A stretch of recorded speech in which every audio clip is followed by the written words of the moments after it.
Did you know India has its own Grand Canyon? Hidden in Andhra Pradesh lies a breathtaking place called Gandikota.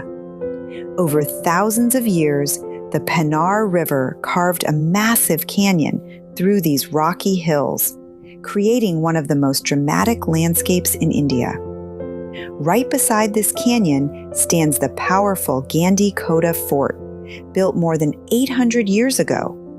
With deep cliffs on one side and strong stone walls on the other, it became almost impossible for enemies to attack.